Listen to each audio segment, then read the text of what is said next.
A'udzubillahi minasyaitonirrajim. Bismillahirrahmanirrahim. Alhamdulillahirabbil alamin, nahmaduhu wa nasta'inu wa nastaghfiruh. Wa na'udzubillahi min syururi anfusina wa min sayyiati a'malina. May yahdihillahu fala mudhillalah wa may yudlil fala hadiyalah. Asyhadu an la ilaha illallah wahdahu la syarikalah wa asyhadu anna Muhammadan abduhu wa rasuluh. Subhanaka la ilma lana illa ma 'allamtana innaka antal alimul hakim. Allahumma 'allimna ma yanfa'una wanfa'na bima 'allamtana wa zidna ilma. Allahumma ati anfusana taqwaha wa zakkiha anta khairu man zakkaha anta waliyuha wa maulaha. Rabbi yassir wa la tu'assir, Rabbi tammim bil khair, amma ba'du. InsyaAllah kita sambung lagi tadabbur surah Ali Imran ayat 163.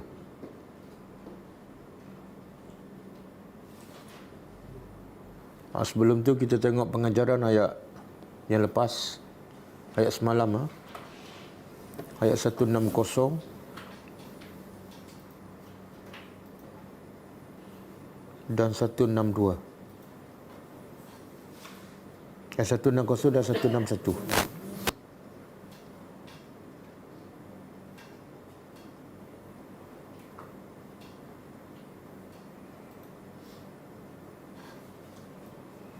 Ayat 160. A'udzubillahi minasyaitonirrajim. In yansurkumullahu fala ghaliba lakum wa in yakhzulkum faman dzal ladzi yansurukum min ba'dih wa 'alallahi falyatawakkalul mu'minun. Maksudnya, sekiranya Allah yang menolong kamu, maka tidak ada sesuatu atau sesiapa pun yang boleh mengalahkan kamu. Dan sekiranya Allah menghina kamu ataupun membiarkan kamu tanpa menolong, maka tidak ada sesiapa yang boleh menolong kamu selepas itu. Dan hendaklah hanya kepada Allah, maka berserahlah orang-orang yang beriman. Pengajaran yang pertama, kesempurnaan, kebesaran dan kekuasaan Allah. Kesempurnaan, kebesaran dan kekuasaan Allah Azza wa Jalla.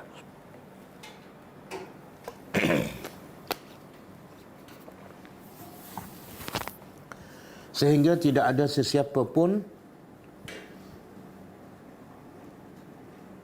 yang boleh mengalahkan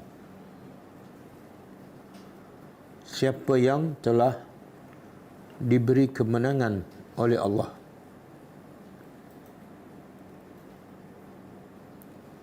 Walau sekuat dan sehebat mana manusia itu.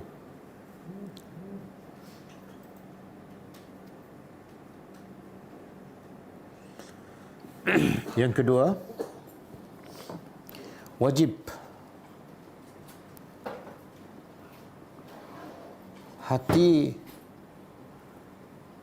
hati orang yang beriman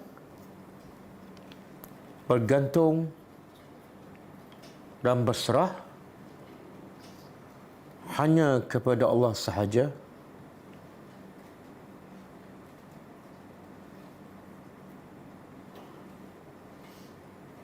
dalam mendapat pertolongan dan kemenangan.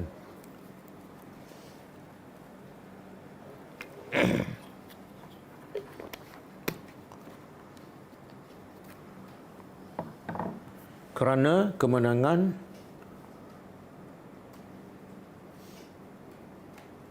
adalah hak mutlak Allah Subhanahu wa taala.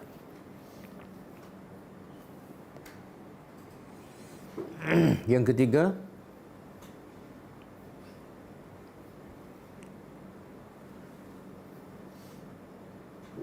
sesiapa yang tidak ditolong oleh Allah,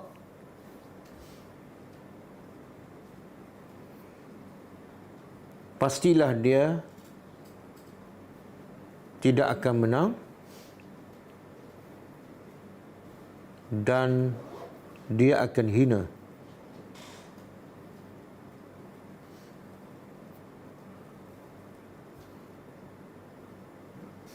Kerana tidak ada seorang pun yang boleh menolongnya.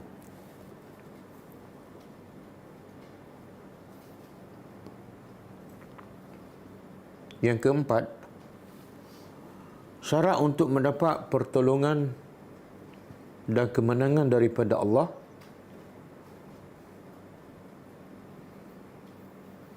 ialah wajib melaksanakan semua perintah Allah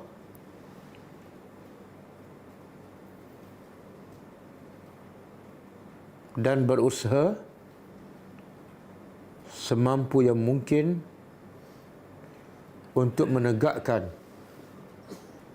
agama Allah Subhanahu wa taala.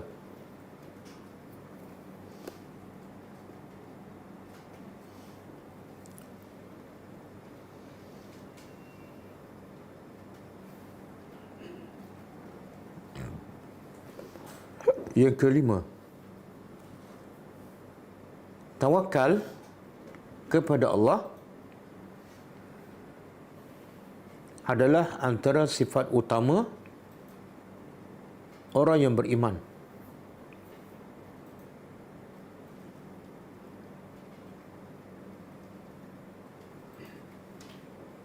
Semakin tinggi imannya, semakin tinggi tawakalnya kepada Allah.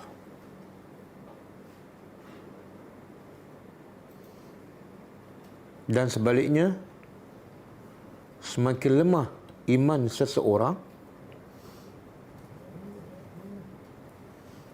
semakin lemahlah tawakalnya kepada Allah.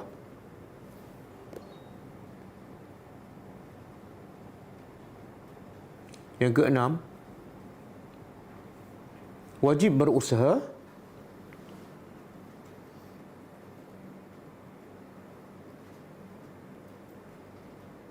sebelum bertawakal kepada Allah, sebagaimana diperintahkan oleh Allah Subhanahu wa taala.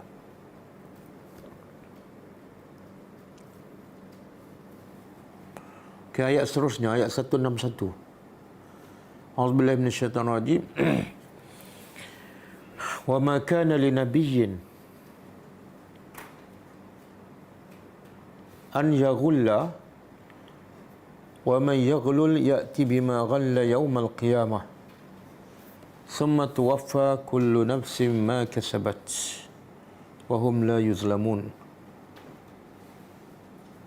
Maksudnya, dan tidak harus bagi mana-mana Nabi menyembunyikan harta rampasan, dan barang siapa yang menyembunyikan harta rampasan, dia akan datang dengan apa yang disembunyikan pada hari kiamat. Kemudian akan disempurnakan balasannya setiap jiwa mengikut apa yang dilakukan, dan mereka tidak akan dizalimi.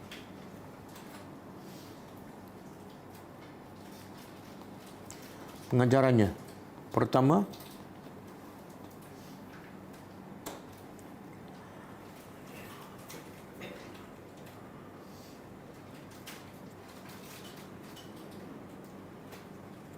haram bagi para nabi dan umat masing-masing menyembunyikan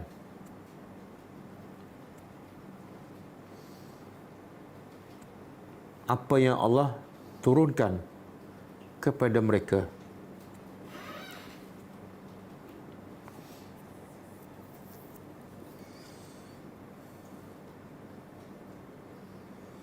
Dan barang siapa yang menyembunyikan apa yang Allah turunkan kepada para nabi,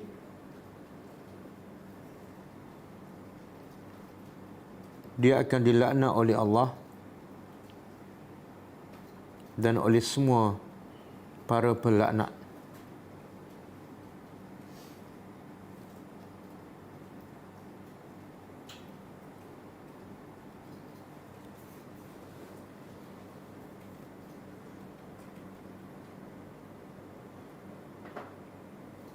Yang kedua,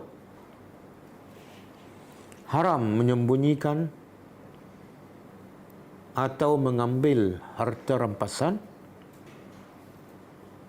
sebelum diizinkan oleh ketua dalam peperangan.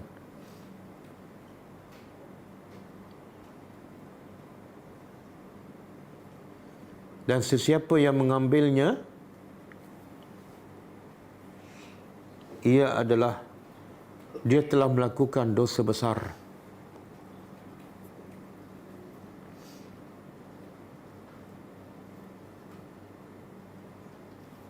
Yang ketiga, sesiapa yang mengambil harta rampasan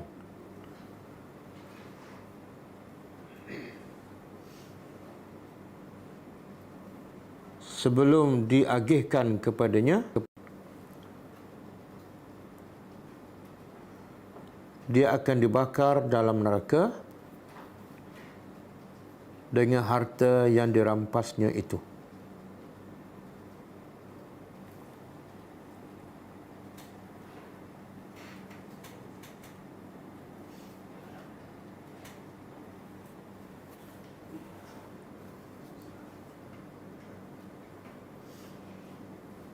Yang keempat,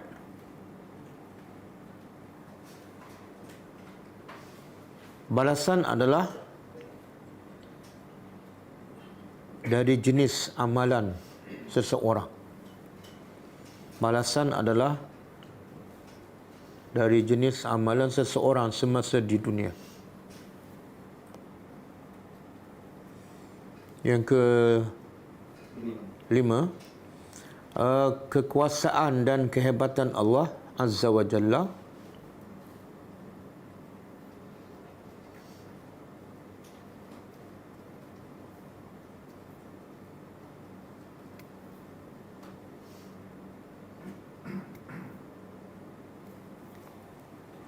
yang berkuasa mencipta semula harta rampasan yang diambil oleh seseorang tanpa izin dan dibawa semula di hari akhirat.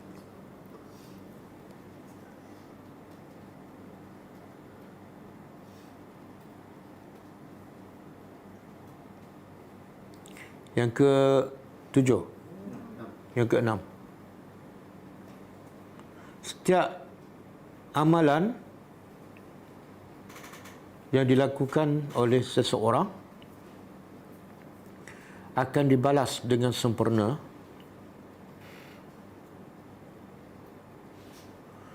tanpa ditambah atau dikurangkan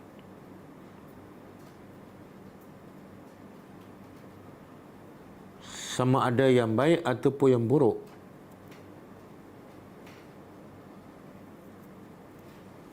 Sebagaimana dijanjikan oleh Allah.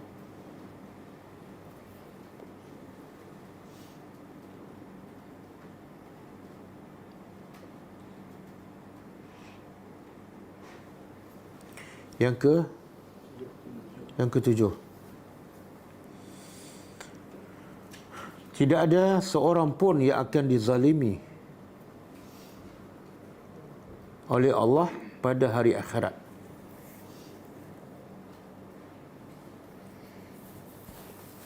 Bahkan semuanya akan mendapat keadilan.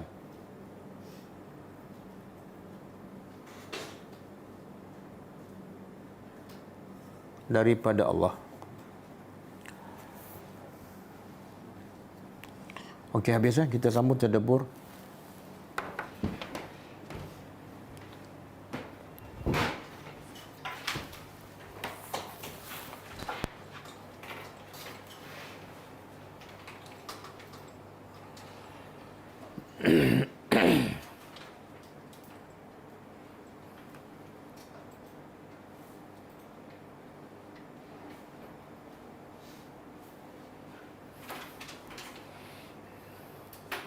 Okey.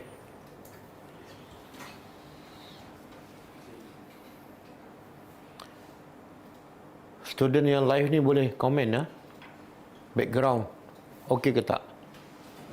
Sebab setiap malam kita tukar background dia.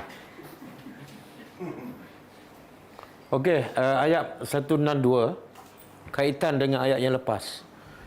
Ayat malam ni masih lagi berkaitan dengan peperangan Uhud.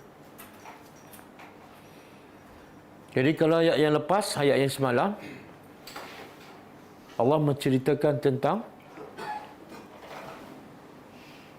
apa?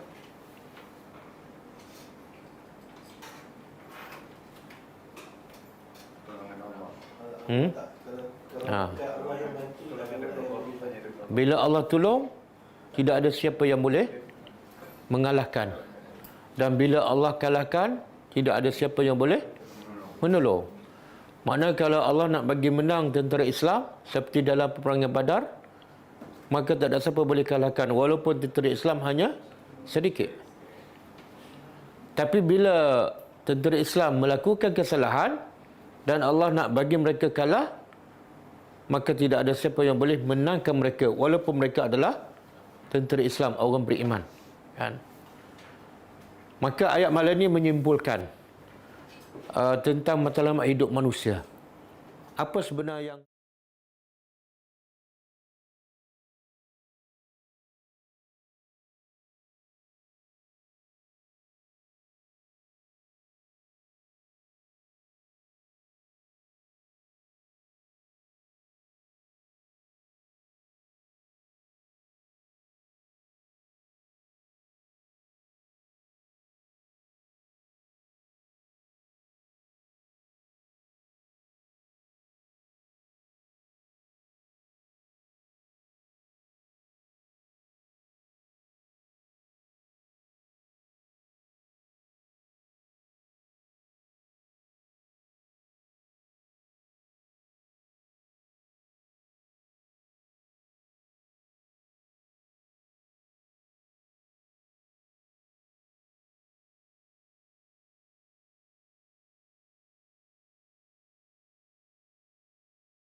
gambar tak ada?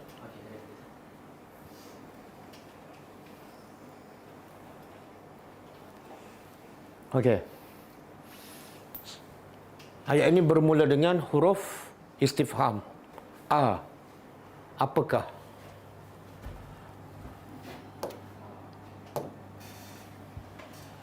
Apakah?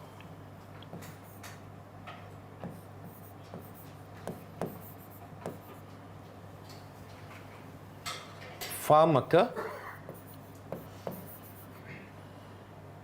man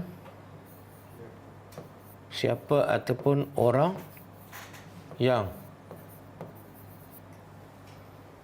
ittaba'a ikut daripada tabi'ah ridwan Allah, redha Allah.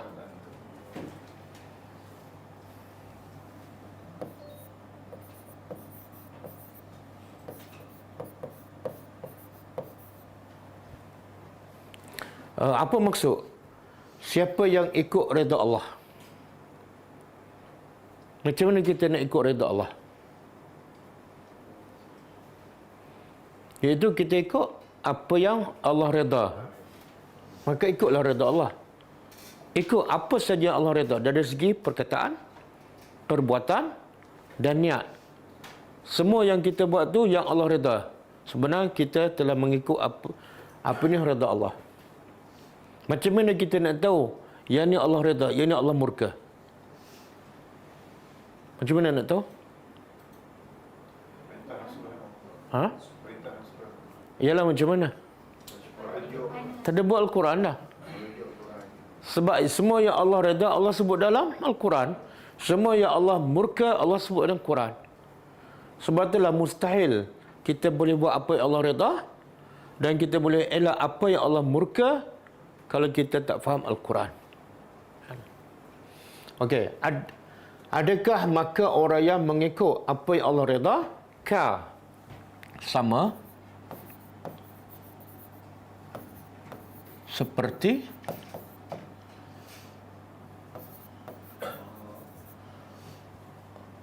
orang yang ba'a ni raja'ah, kembali, bisakhatin, dengan sakhatin, iaitu sama dengan makna ghadab, dengan kemurkaan.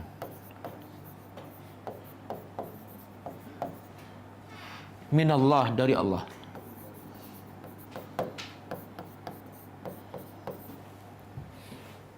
Okey. Itu bahagian pertama ayat ni. Apa maksud yang Allah nak bagi tahu? Dia nampak macam soalan kan, sebab ada bermula dengan huruf istifham. Adakah? Tapi sebenarnya adakah Allah nak bertanya ataupun Allah nak bagi tahu sesuatu? Kita dah belajarkan huruf istifham ni soalan. Ke, mata, bilakah, ataupun aina, di mana. Dan huruf istifham ni kita juga belajar ada dua jenis. Pertama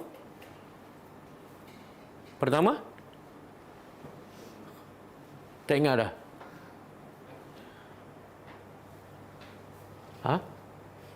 Tak ingat? Pasal apa cepat lupa?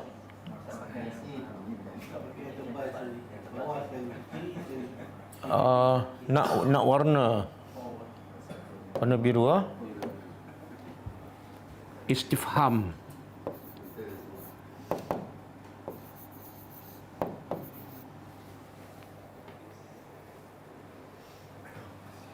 Ada dua. Satu hakiki.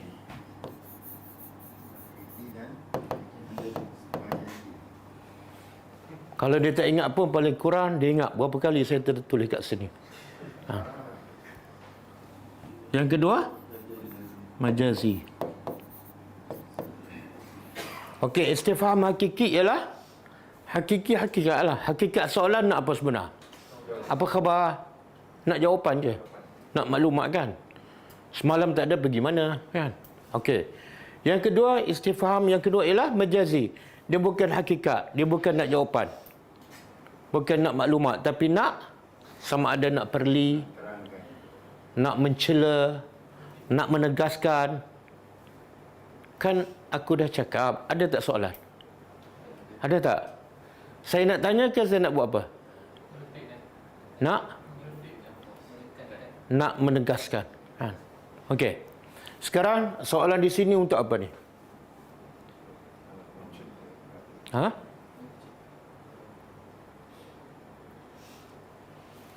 Kalau terjemah harfiah macam inilah. Apakah maka orang yang ikut apa yang Allah redha sama seperti orang yang buat apa yang Allah murka? Adakah sama? Sebenarnya adakah Allah nak bertanya ataupun Allah nak beritahu sesuatu? Dia istifham majazi. Dan nak bagi tahu dia panggil apa? Takriri. Takriri apa makna? Penegasan. Sebab tu kalau kita terjemah, majazi ni banyak, antaranya ialah takriri.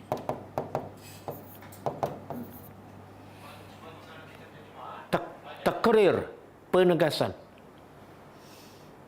Maksud apa?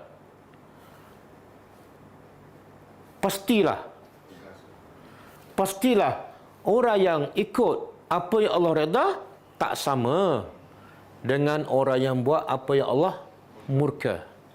Boleh faham? Kenapa Allah nak tegaskan? Tegaskan tapi dalam bentuk soalan. Kenapa? Kalau kita tanya semua orang, kamu nak yang Allah redha ke ataupun kamu nak yang Allah murka?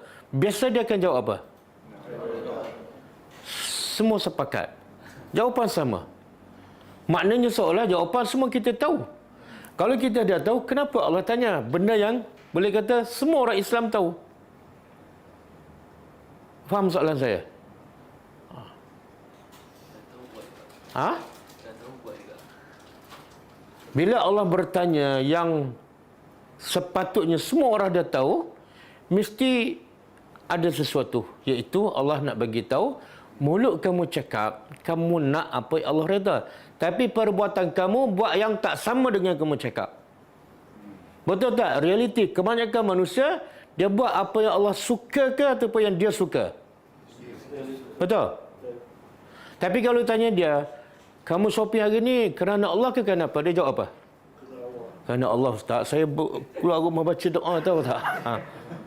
Tengok-tengok beli benda yang tak diperlukan. Habis kenapa? Kan? Yang orang kafir tak payah ceritalah. Orang Islam sendiri. Bukan kita je, sahabat Nabi. Sahabat Nabi masa pergi berperang dalam peperangan Uhud, dia nak pergi berperang untuk dapat redha Allah ke untuk dapat murka Allah? Tapi bila nampak harta rampasan, dia buat apa? Dia buat apa? Subhanallah. Itu bukan pergi shopping itu, masa berperang. Kalau pergi shopping, jangan cakap besarlah. Jadi Allah nak betulkan apa yang kamu cakap dengan perbuatan kamu. Pastikan yang kamu cakap, yang kamu buat, yang dalam hati kamu semua yang Allah redha. Kadang-kadang kita bercakap dengan kawan kan, setengah jam. Dalam setengah jam tu berapa minit yang Allah redha? Ha? Kadang-kadang duduk kedai mamak tu kan, kopi tiam kan? Ha? Setengah jam kan, minum kopi 5 minit je. Lepas tu bersembah. Setengah jam tu berapa minit yang Allah redha? Tak payah jawab lah, nanti silap jawab pula. Nampak tak? Quran nak merawat penyakit hati kita kan? Penyakit apa dia? Mulut cakap lain, perbuatan buat lain. Banyak kita cakap, banyak kita buat yang kita suka, bukan yang Allah suka. Allah suka orang yang sabar, tapi kita tak sabar. Mana kita tak suka apa yang Allah suka. Betul? Allah suka yuhibbul muhsinin. Allah suka sangat orang yang buat baik pada orang lain. Apatah lagi orang buat jahat pada dia, dia buat baik. Allah suka. Tapi tak, orang buat jahat, dia balas jahat. Kan? Okey. Ada satu hadis,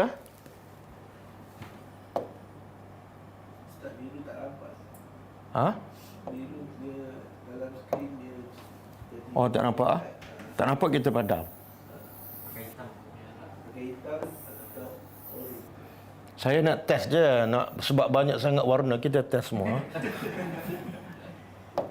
Warna apa?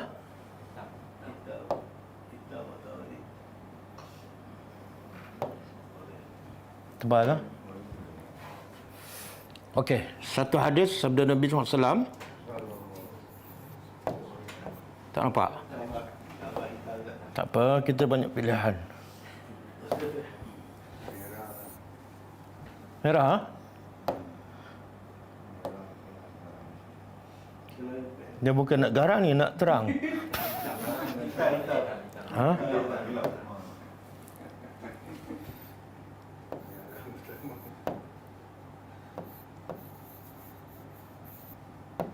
Okey.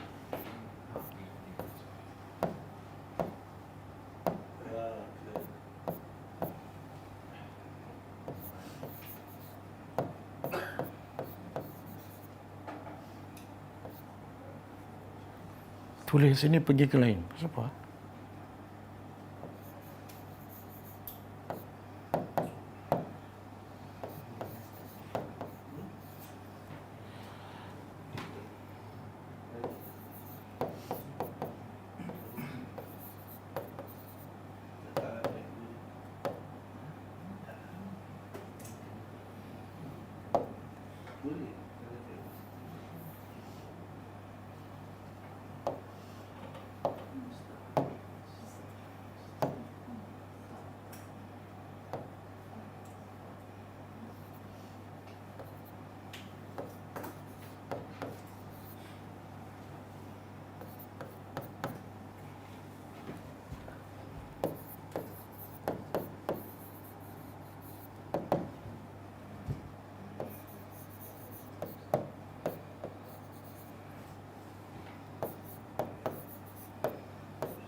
Okey.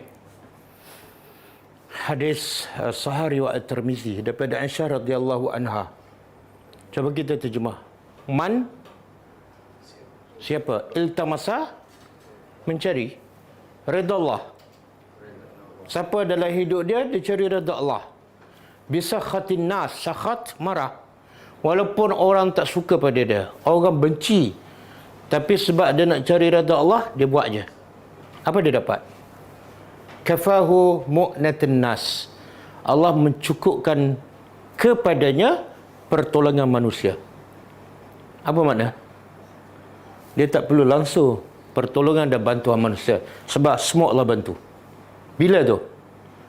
Bila semua tindakan dia, tutur kata dia, perbuatan dia matlamat redha Allah. Allah cukupkan untuknya daripada semua bantuan manusia. Kalau Allah bantu kita agak semua kerja kita beres tak? Beres. Okey, sebaliknya, waman iltamasa, siapa yang mencari sakhat Allah, kemurkaan Allah. Sebab apa? Biridhan nas, untuk dapat redha manusia. Dia buat je. Yang penting orang suka. Yang penting orang kata dia bagus. Allah murka tak kisah. Apa dia dapat? Wakalahu ila nas. Allah serahkan dia pada manusia.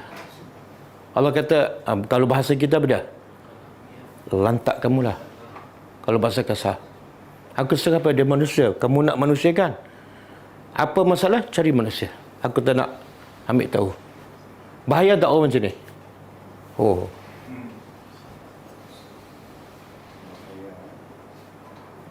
Saya ustaz, redha Allah pun tak nak cari, murka Allah pun tak nak cari. Tak ada. Dia salah satu je. Salah satu je. Boleh? Termasuklah orang buat benda bid'ah. Semua Allah kata dalam surah Al-Hujurat kan? Ya ayyuhallazina amanu la tuqaddimu baina yadayillahi wa rasulih. Orang beriman jangan mendahului Allah dan Rasul. Kalau kamu buat sesuatu, cek dulu. Kalau kamu nak redha Allah, cek dulu. Amalan kamu Allah redha selari dengan Rasul ataupun tak. Kalau kamu hentam je, mana kamu nak apa tu? Redha manusia. Okey, Allah serah pada manusia. Berlaku apa-apa jangan cari Tuhan. Boleh faham?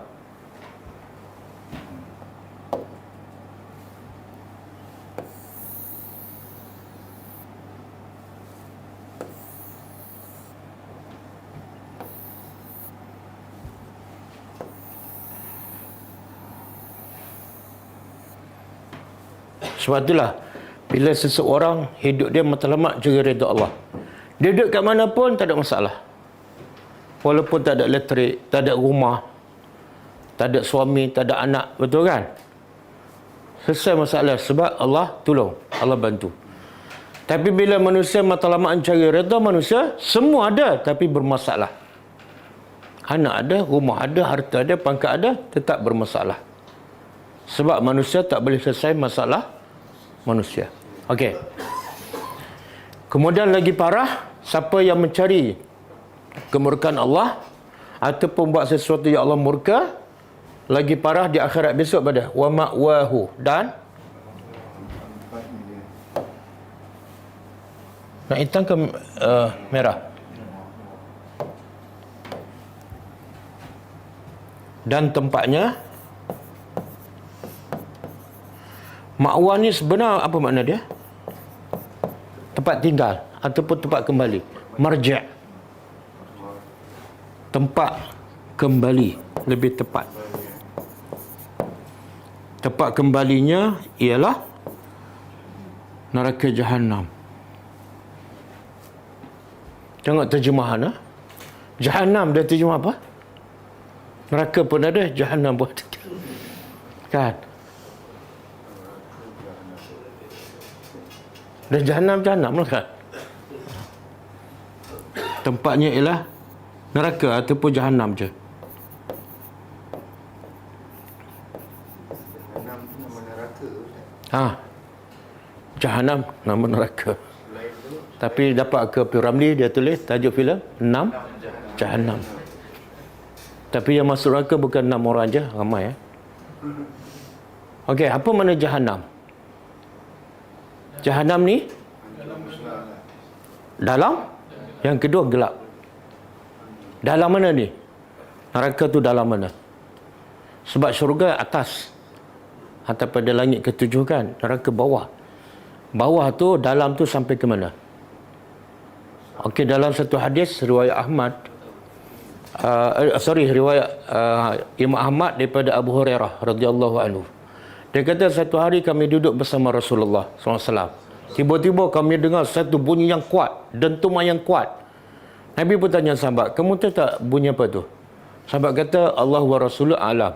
Allah dan Rasul lebih tahu, kami tak tahu. Nabi kata itu adalah batu yang dicampak ke dalam neraka Jahanam sejak 70 tahun.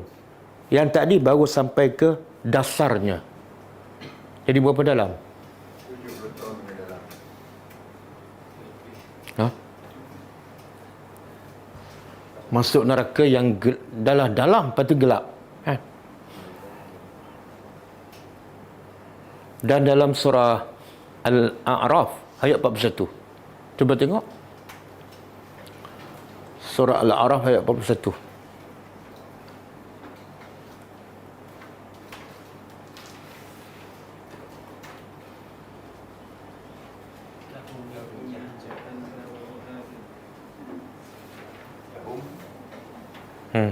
Okey, boleh hantar? Boleh. 41 ya. Ah.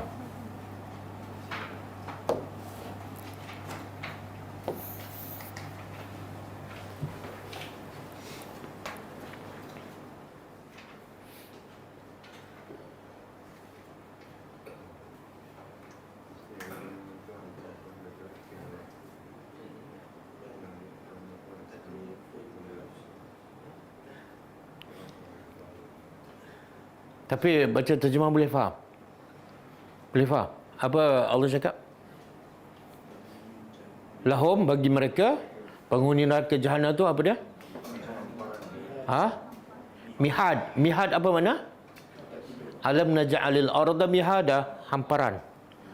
Jadi dalam neraka ada tak hamparan? Ada. Tapi daripada apa? Neraka. Satu. Yang kedua? Wa min fawqihim. Tadi bawah, sekarang atas pula. Daripada atas mereka ialah gawas, penutup juga daripada api. Apa yang Allah nak bagi tu? Dalam neraka dalam, gelap.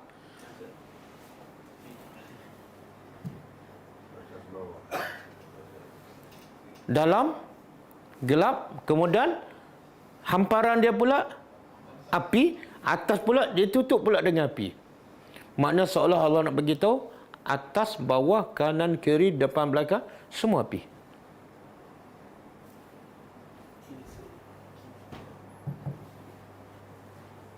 Okey. Bagi mereka, penghuni neraka Jahanam, mihadun, tempat tidur. Tempat tidur. Ahli neraka tidur tak? Agak-agak boleh tidur tak? Kalau tak boleh tidur, kenapa Allah sediakan tempat tidur? Perlilah. Nak tidur, okey? Silakan. Atas api. Dan itu bawah. Atas pula, wa min fawqihim. Gawas. Tutup. Selimut. Panas sangat ke? Okey, ambil selimut. Pun daripada api. Wa kazalika, begitulah kami balas. Siapa? Mana Allah Maha Adil. Walaupun azab begitu dahsyat, tapi Allah begitu, puncanya kamu. Sebab kamu zalim. Macam mana saya nak elakkan? Jangan jadi orang zalim. Okey.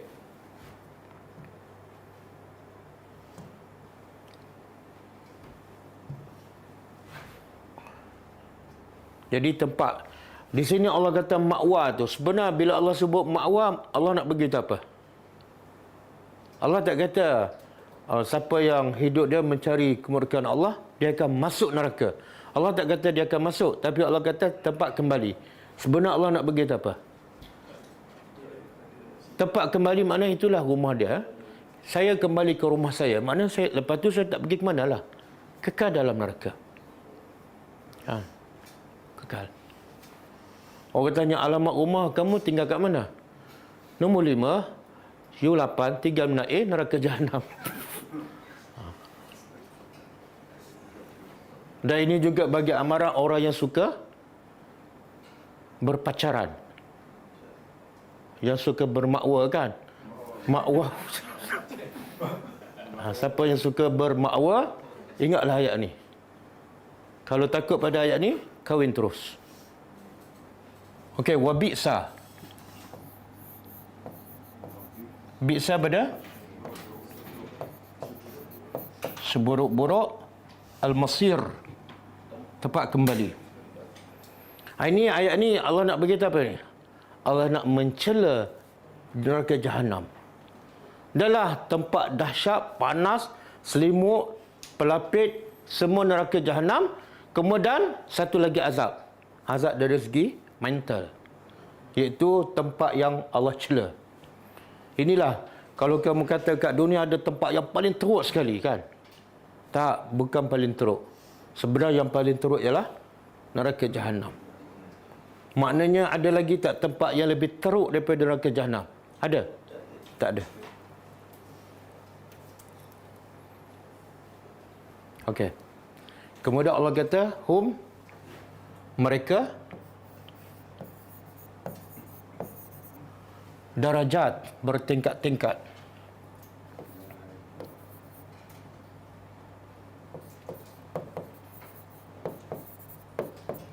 Darajat ni maksud dia apa? Manazil. Berlapis-lapis, berpangkat-pangkat. Sebenarnya dalam tafsir ulama mengatakan bila sebut darajat dia umum, termasuklah orang beriman dalam surga dan termasuk orang kafir yang dalam neraka. Kalau sebut darajat umum. Makna orang beriman ada tak tingkat-tingkat dalam surga? Ada. Orang kafir ada tak tingkat-tingkat dalam neraka? Ada. Dan tingkat neraka yang paling dalam sekali siapa? Orang munafik. Dalam surah An-Nisa ayat 142. Innal munafiqina fi ad-darki. Jadi kalau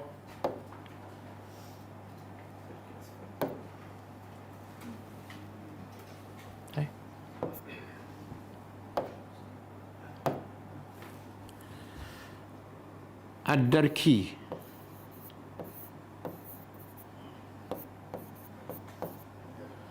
ataupun kalau jamak ad-darakat.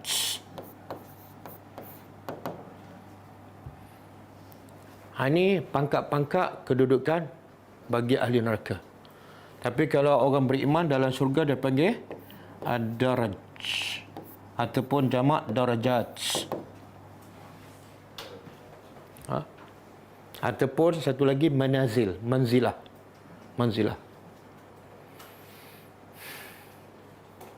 Jadi orang paling bawah sekali neraka siapa? Munafik salat ke tak? Berjihad tak? Sedekah tak? Orang kafir salat tak? Tak. Sedekah tak? Pergi haji tak? Tak. Tak kan? Jadi mana lebih baik? Salat ke tak salat? Dua-dua tak baik. Yang munafik salat lagi teruk daripada kafir yang tak salat. Tapi antara dua tu, dua-dua tak baik. Kan? Dan juga menunjukkan yang salat bukan mestinya masuk surga. Yang berjihad bukan mestinya masuk surga. Okey, bagi mereka bertingkat-tingkat di sisi Allah.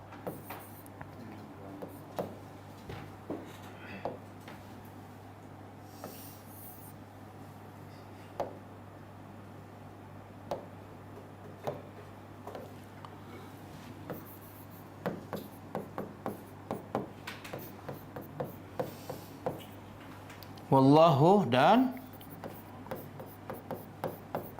basirun, maha melihat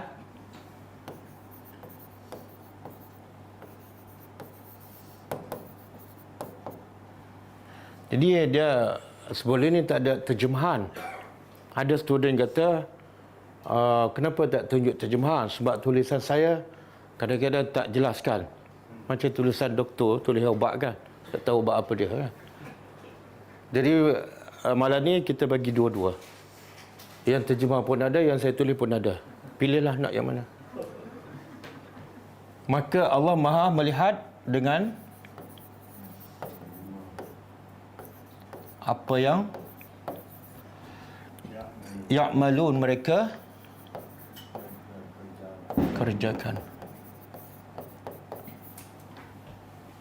Okey. Apa maksud, apa yang Allah nak sampaikan di hujung ayat ni? Allah Maha Basir ini ada dua maksud. Pertama, Allah melihat dengan mata. Yang kedua, Allah melihat dengan hati. Mana Allah tahu. Dua-dua tu betul. Tapi apa maksud di sebalik ayat ni? Apa yang Allah nak sampaikan?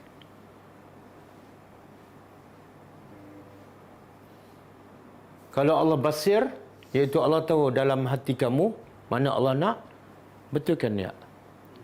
Ada tak sahabat pergi berperang nak harta? Betul kan ya? Jadi satu, nak bagi amaran kepada orang yang masih nak buat jahat. Sebab Allah Maha melihat, takutlah. Yang kedua, nak bagi motivasi kepada orang beriman supaya buatlah kebaikan di mana-mana sahaja, walaupun tak ada orang, walaupun dalam gelap, walaupun sedekah 1 sen je. Kenapa? Sebab Allah melihat. Bila Allah lihat, Allah catat, pasti Allah balas. Jangan rasa Allah kecil lah. Allah, orang tak nampak lah, jangan. Sebab Allah nampak. Okey. Di sini juga ayat ni Allah nak beritahu apa ni? Hum darajat. Maksud yang tersiratnya apa dia?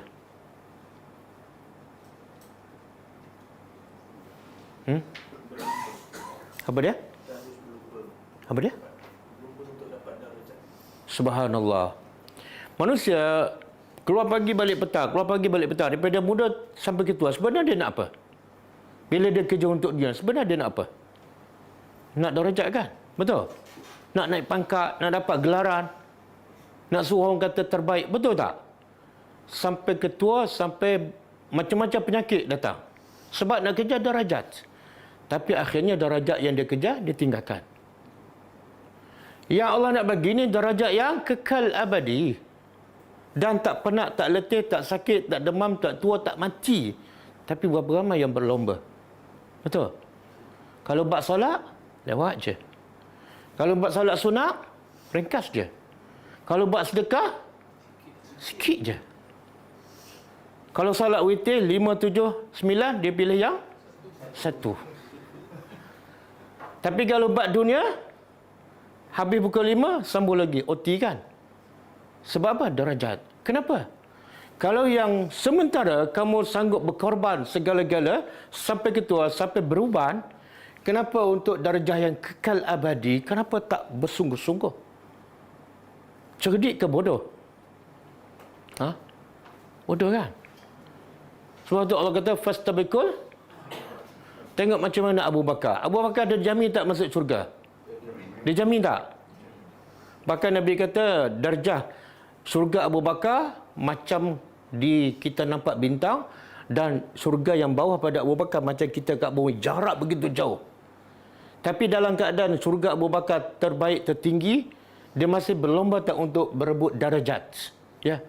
Walaupun hanya amalan sunat. Nabi tanya begitu. Siapa yang sedekah pagi ni? Abu Bakar juga. Siapa yang puasa sunat hari ni? Abu Bakar juga. Siapa yang ziarah orang sakit? Abu Bakar angkat tangan. Siapa yang mengiringi jenazah? Dia juga. Sepatut, alah, orang kata Abu Bakar, bagilah peluang pada orang lain kan? Kamu je. Tak, masing-masing ada peluang, berebutlah. Betul? Siapa yang dah habis puasa nak? Berebutlah jawab. Walaupun tak puasa, berebut menjawab. Baru belajar. Tengok, bila ustaz tanya, dia takut riak. Bila ustaz tak tanya, dia masuk Facebook. Pelik sungguh.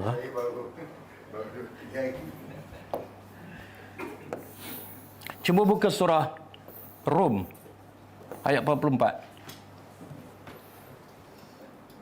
Ar-Rum.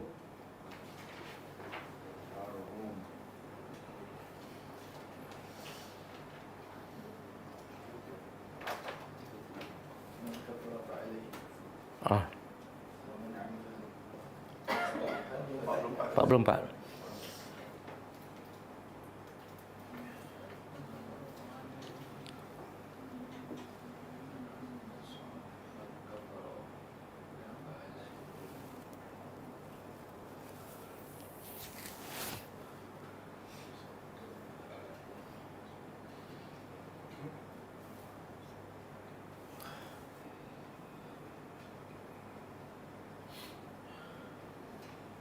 Man, siapa?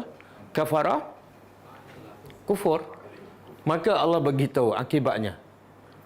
Siapa yang kufur, maka dia yang tanggung. Dia buat jahat, dia buat zalim, dia yang tanggung. Sebab, kenapa Allah bagi tahu? Sebab ramai orang yang buat zalim, dia rasa yang menanggung kezaliman dia orang lain. Tak, kamu tanggung. Siapa yang kufur, siapa yang rugi? Kamu, bukan Allah. Okey. Man amila salihah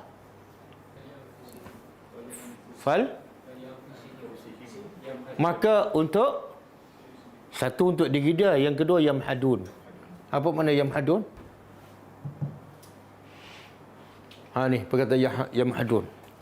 Tengok, kalau kita tadabburkan, ada je perkataan sama ada memberi amaran menyebabkan kita tak buat dosa, ataupun memberi motivasi supaya kita sentiasa bersemangat untuk buat kebaikan. Siapa yang kufur, kamu tanggung. Menakutkan. Siapa yang beramal soleh, maka untuk kamu. Jadi kalau untuk kamu, patut buat sikit ke banyak? Cuba kita fikir, masa nak solat witir kan. Aku solat ni untuk aku ni. Aku nak buat 1 ke nak buat 3? Cuba tanya macam tu. 3 lah. 3 dengan 5 mana lebih banyak? Ini untuk aku. 5 lah kan. Tapi masalah bangun seminit lagi nak azan subuh.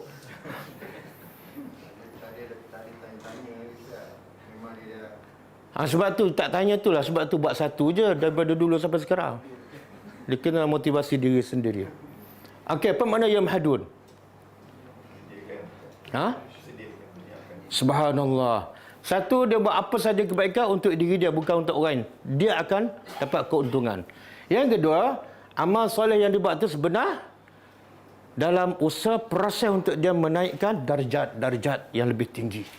Lagi banyak, lagi tinggi pangkat dia di surga. Jadi kalau kat dunia kamu nak pangkat yang terbaik, yang tertinggi, kenapa di akhirat yang kekal kamu tak nak usaha untuk dapat darjah yang tertinggi? Kenapa tak nak? Okey, boleh.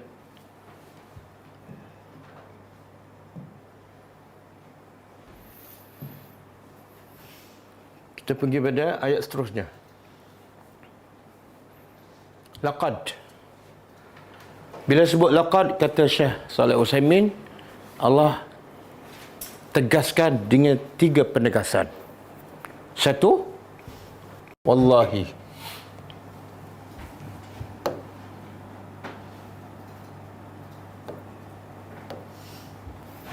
Wallahi, demi Allah.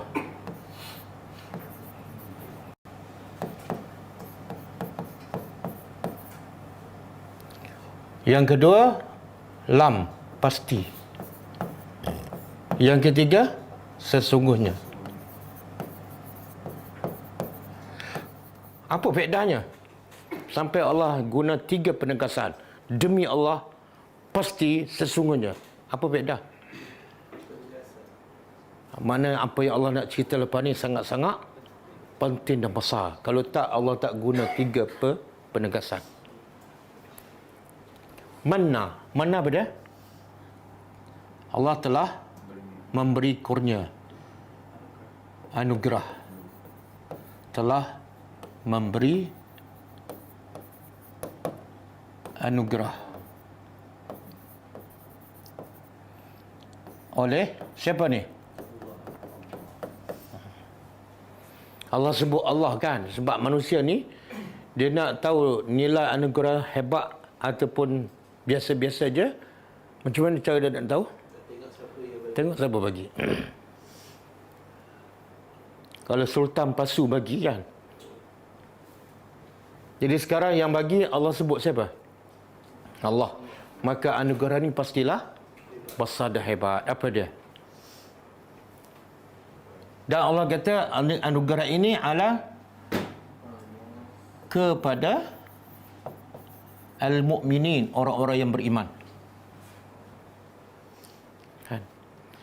Kita pernah dengar tak manna? Manna dan salwa. Pernah kan? Apa makna manna tu?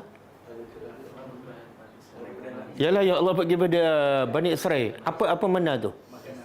Makan apa? Manisan kan? Salwa? Burung.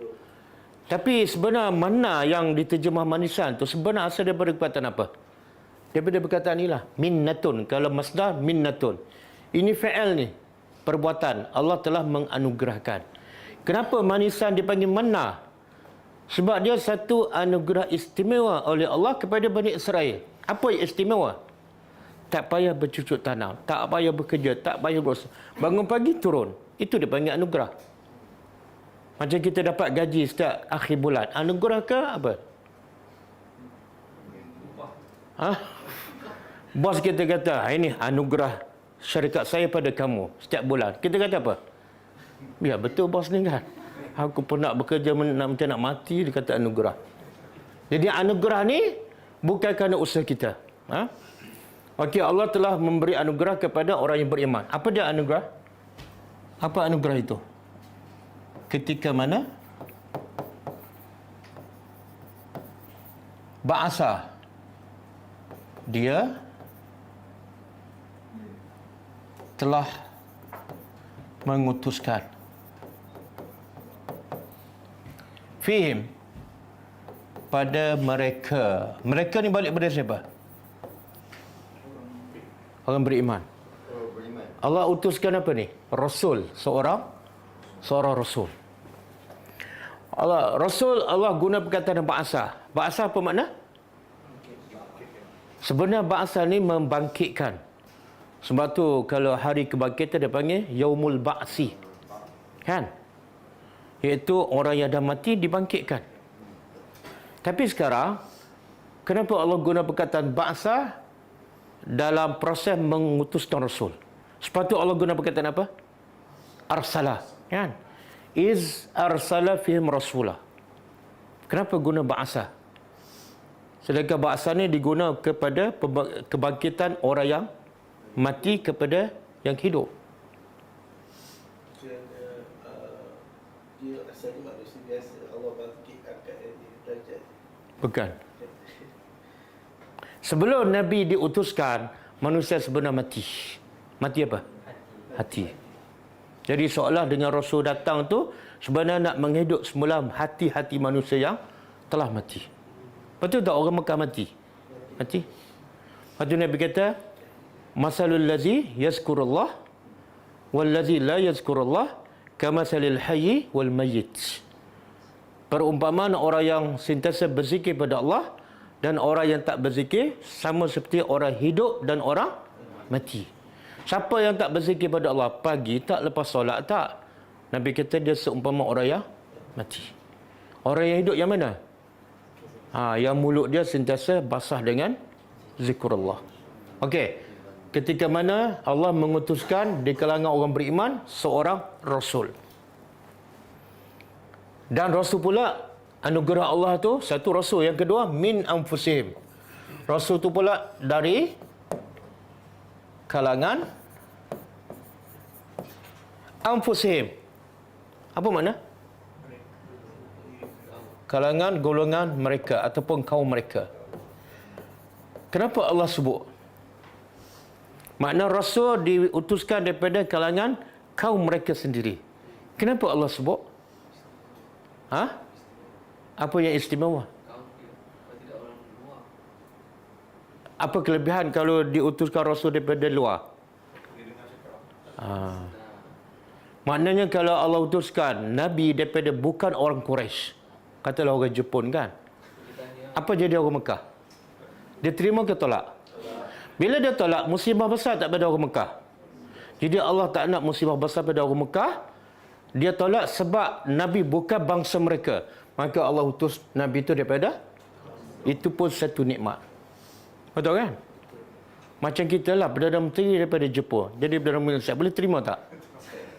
Tak boleh. Yang Melayu pun susah nak terima. Asyik bergaduh je. Jatuh menjatuh. Jepun dengan Melayu ke Melayu dengan Melayu?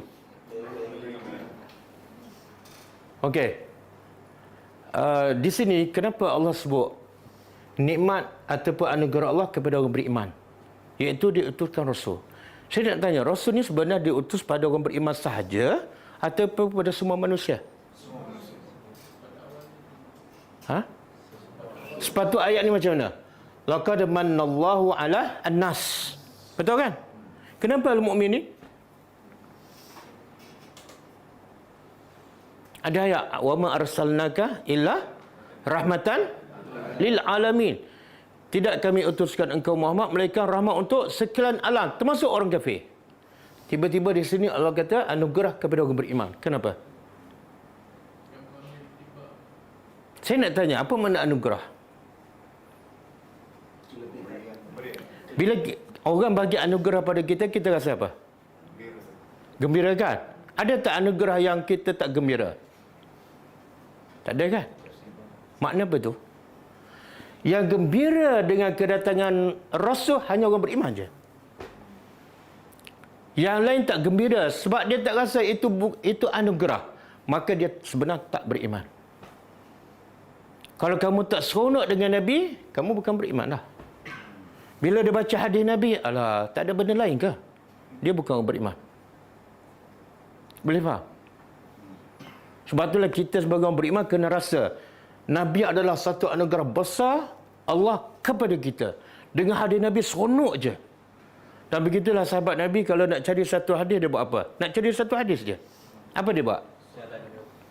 Dia beli seekor unta, dia ada musafir selama sebulan hanya untuk dapat. Kenapa? Sebab bagi mereka hadis Nabi adalah anugerah yang sangat besar kepada mereka. Kenapa? Sebab kalau orang tunjuk jalan pada kita, kan? Kita terima kasih tak pada orang tu? Terima kasih tak pada Waze tu? Tiap-tiap hari tunjuk jalan pada kita. Hutang mana pun kan? Rasa banyak tak jimat masa kita, senang hidup kita dengan Waze tu, kan? Cuba bayangkan, boleh kata semua orang sekarang bukan Waze, kan? Betul? Kalau dengan Waze tunjuk jalan untuk ke dunia, kita dah seronok. Macam mana kita tak gembira dengan Rasul yang tunjuk jalan ke syurga kekal abadi? Kalau kamu tak seronok, sah kamu tak beriman. Dengan Waze kamu seronok, dengan Nabi tak seronok. Kepala tak betul. Buat bid'ah lagi seronok. Memang teruk pada Waze. Teruk pada Waze. Orang macam ni tak patut pakai Waze. Sebab yang sunnah Nabi pun dah tolak. Kan? Waze daripada Nabi pun dah tolak. Yang waste daripada Mak Saleh? Waste lah orang dia kata. Waste lah. Okey. Tapi Nabi ni anugerah kepada orang beriman package. Bukan setakat Nabi je. Apa package-nya? Ya telu. Dia membaca. Alaihim ke atas mereka. Ayatihi, ayat-ayatnya, iaitu ayat-ayat Allah. Apa dia? Ayat Allah apa dia? Dan ayat Allah ni ada dua sebenarnya. Yang pertama, ayat kauniyah, iaitu tanda kebesaran Allah pada ciptaan langit, bumi, kan? Yang kedua, ayat syar'iyah, iaitu ayat Quran. Tapi dalam konteks ayat ni, ayat syar'iyah ke ayat kauniyah? Syar'iyah, kenapa? Sebab Nabi baca. Kan? Langit orang baca tak? Dia tengok apa tu? Baca langit, kan? Jadi ini kata ahli tafsir lebih kepada ayat Al-Quran. Jadi anugerah terbesar Allah iaitu utuskan seorang Rasul berpackage. Apa dia? Dia baca ayat Quran, satu. Yang kedua, wa yuzakkihim, dan dia mensucikan mereka.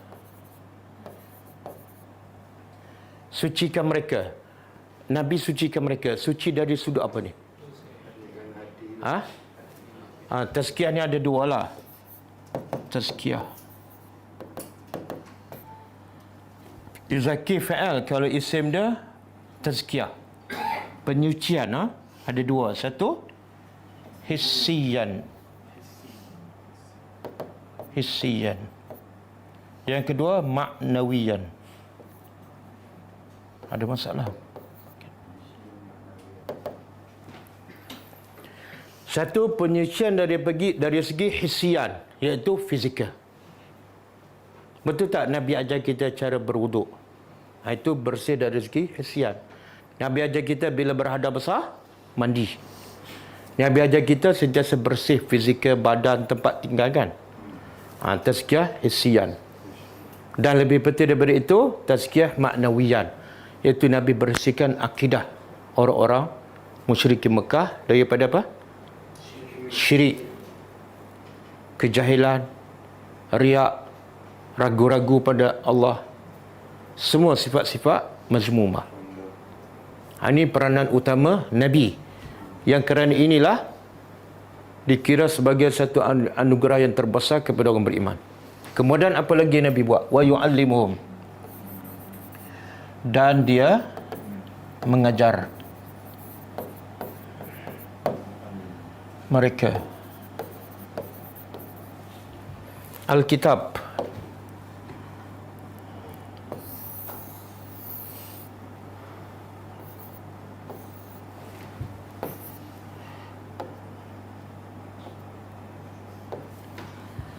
Alkitab apa dia? Al-Quran. Wal hikmah, sunnah. Hikmah ni ada tiga lah tafsiran. Satu, sunnah Nabi. Dan kata Imam Syafi'i, apabila hikmah dalam Quran disebut selepas Alkitab, maka dia bermakna sunnah Nabi. Yang kedua,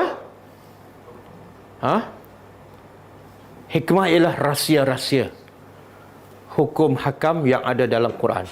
Kadang-kadang kita tahu hukum, tapi rahsia kita tak tahu, kan? Hukum potong tangan, kan? Itu hukum. Rahsianya apa? Rahsianya apa? Rahsia hukum potong tangan bagi pencuri, supaya orang tak mencuri lah. Jadi kalau hukuman ringan, orang mencuri tak? Manusia, tak ada manusia yang waras lah. Mencuri 1 juta dengan sanggup hilang tangan, tak ada. Sebab tangan boleh tak diganti dengan 1 juta? Tak boleh. Tapi sebab tak ada hukuman, manusia mencuri je. Okey. Yang ketiga, hikmah ni hukum-hukum tersendiri. Jadi satu, sunnah. Yang kedua, rahsia-rahsia hukum. Yang ketiga, hukum tersendiri. Okey. Kemudian, wa in kanu, dan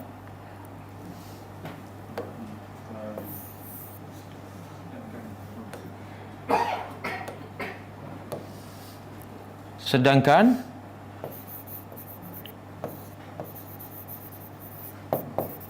kanu, tapi sebenarnya kalau kita tengok tafsir ini lebih tepat ialah dipanggil in mukhaffafah min as-saqilah.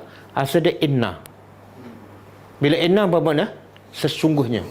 Lebih tepat lebih tepat kita terjemah dalam tafsir.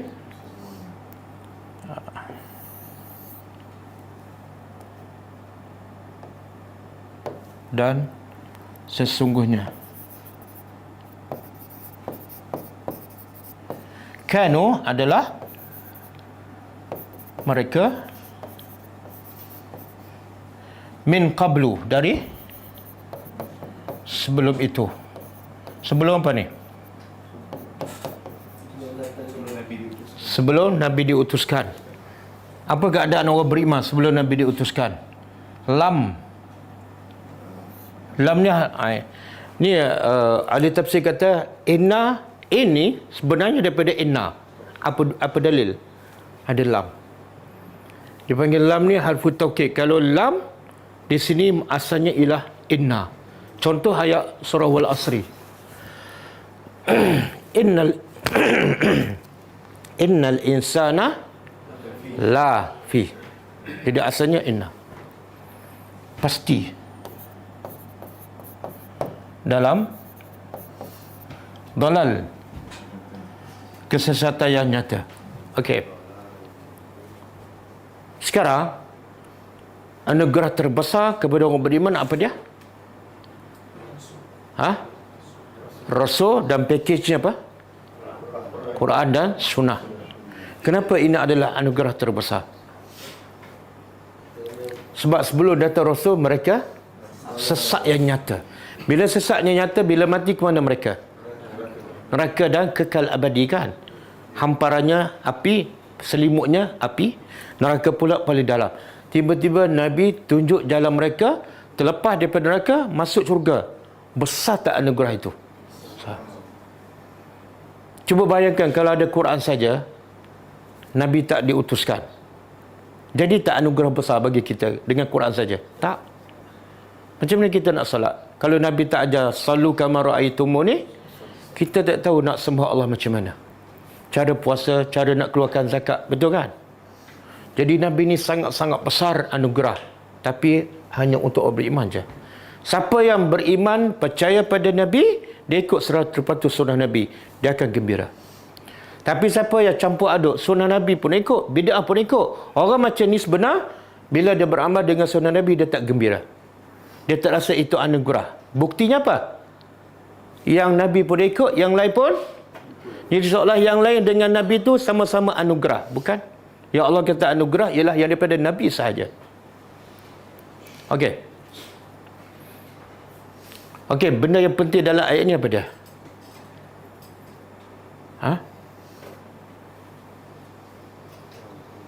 Apa, cuba keluarkan pengajaran yang penting.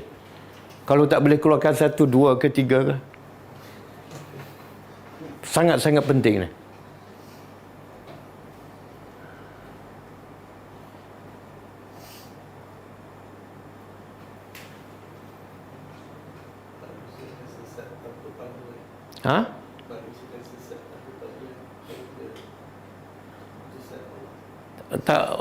Tak clear. Tak clear. Selain yang dibawa oleh Nabi, semuanya sesat. Dan poin yang paling besar apa dia? Nikmat yang paling besar dalam hidup manusia ialah bila selamat daripada kesesatan dan neraka. Itulah nikmat yang paling besar. Sekarang manusia rasa nikmat paling besar apa dia? Harta, pangkat, betul tak? Yang tu manusia kejar pagi, petang, siang, malam, betul? Sampai tak sempat nak tadabbur Al-Quran.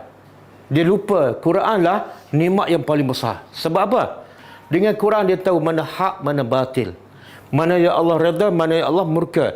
Dengan Quran dia tahu jalan ke syurga yang kekal abadi. Tanpa Al-Quran dia bahagia sementara sahaja. Betul? Sebab tu Allah utuskan Nabi bukan bawa harta. Kan? Allah bagi tak Nabi ya? Okey Muhammad, sambil aku bagi Quran ni bajet ada 2 bilion. Pandai-pandailah kamu ada? Tak ada. Bahkan dengan sebab duit lah orang manusia sesat. Betul? Allah kata apa dalam surah Quraisy? Li'ila fi Quraisy. Kebiasaan orang Quraisy apa dia? Berniaga, dapat duit kan? Pergi ke Syam, pergi ke Yaman. Tapi mereka sembah apa? Berhala. Allah kata fal ya'budu rabba. Maka sembahlah Tuhan Kaabah, bukan sembah berhala tepi Kaabah. Aku dah bagi kamu senang, kaya, boleh berniaga ke Syam, ke Yaman, tapi kamu otak masih tak betul, iaitu sembah bukan Tuhan yang bantu kamu. Yang bantu kamu berniaga ke Syam dan Yaman ialah Allah, Tuhan Kaabah ni, bukan berhala. Nampak? Jadi menunjukkan dengan kekayaan kadang-kadang semakin menyesatkan manusia. Okey, boleh? Satu, pengajaran yang besar. Yang kedua, proses untuk keluar manusia daripada kesesatan. Apa prosesnya? Apa prosesnya?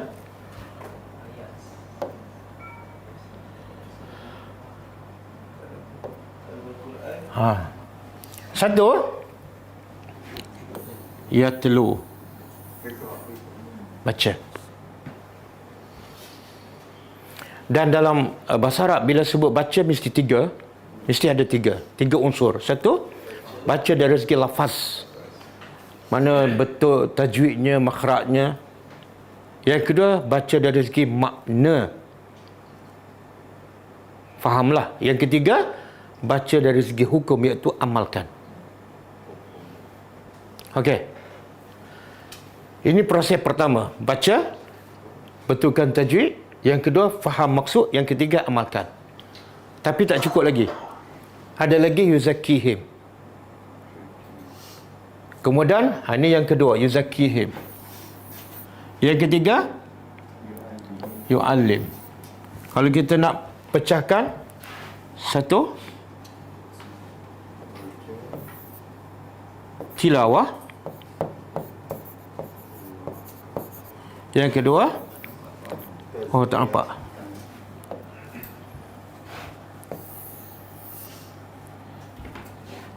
Warna apa nampak? Satu, tilawah.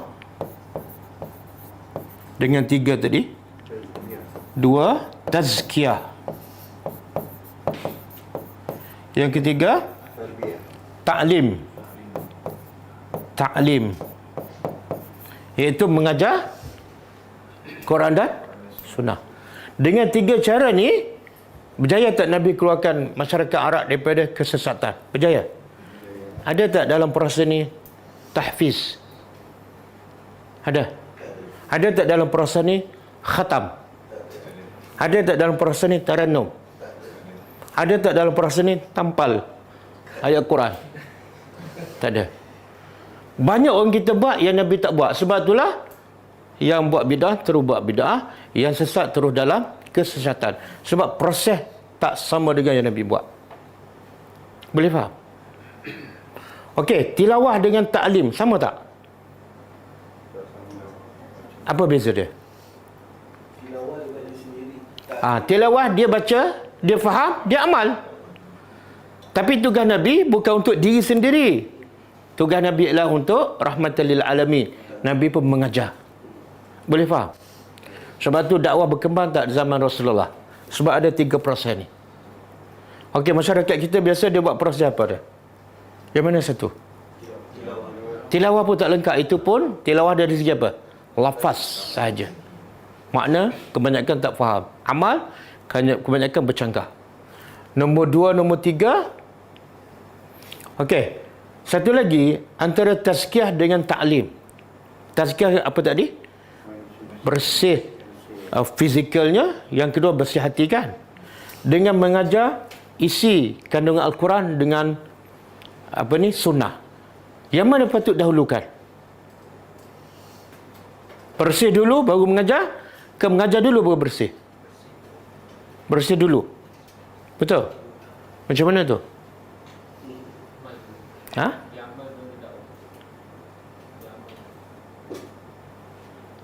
Tapi kalau tak ajar, mana boleh dia bersih hati dia? Kena ajar dulu kan? Tapi kalau ikut susunan ayat ni macam bersih dulu. Macam mana?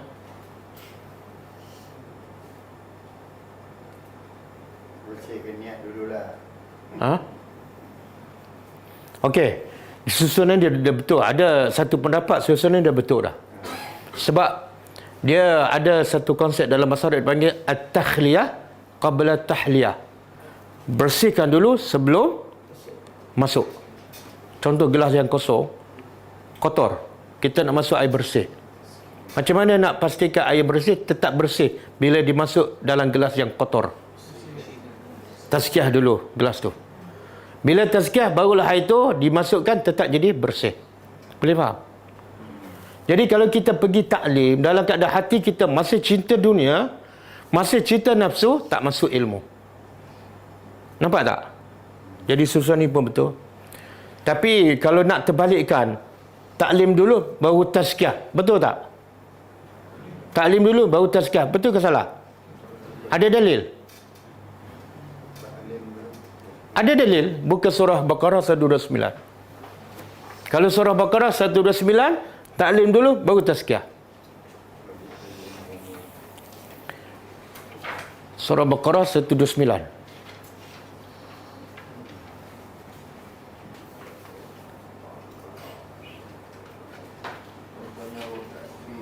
Rabbana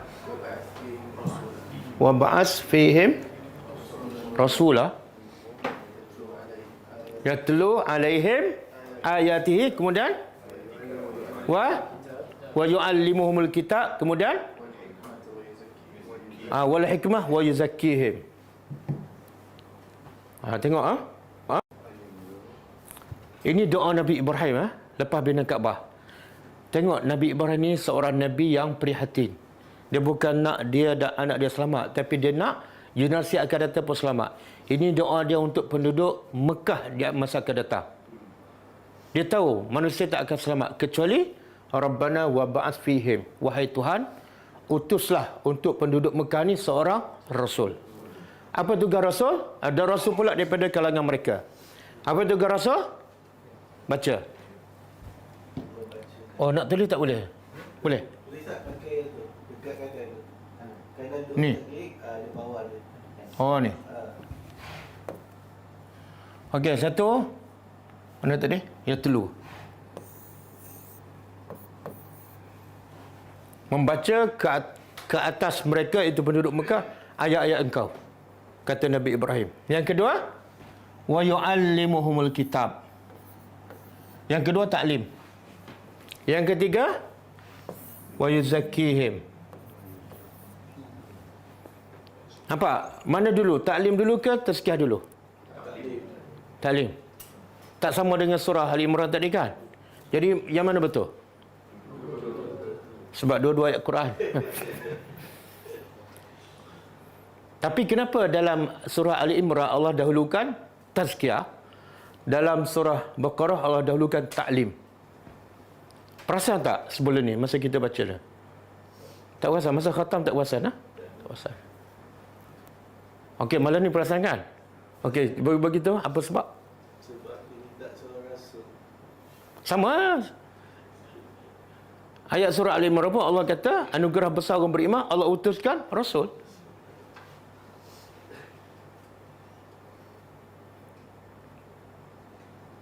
Okey, ini jawapan ulama ahli tafsir. Dia kata, yang surah Ali Imran dengan surah Jum'ah ayat 2 sama.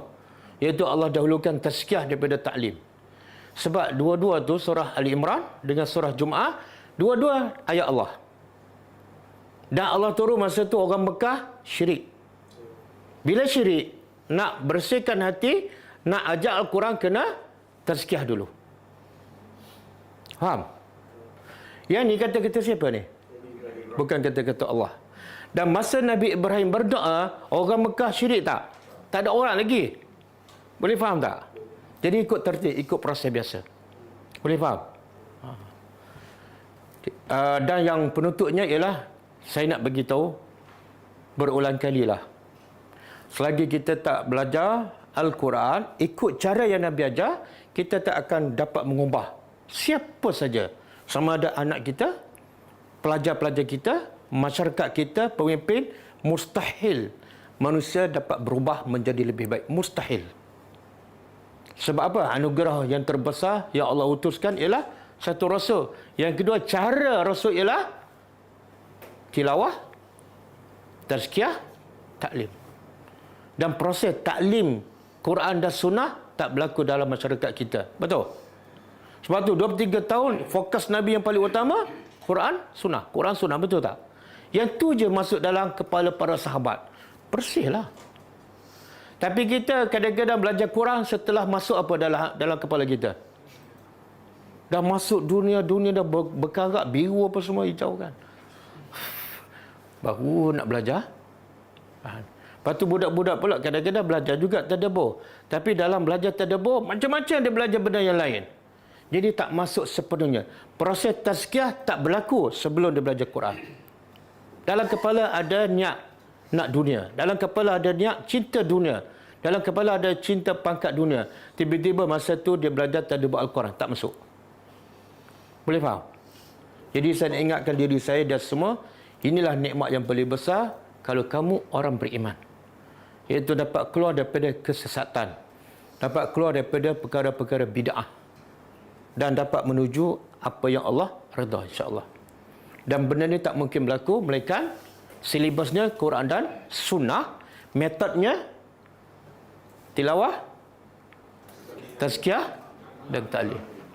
Wallahu a'lam.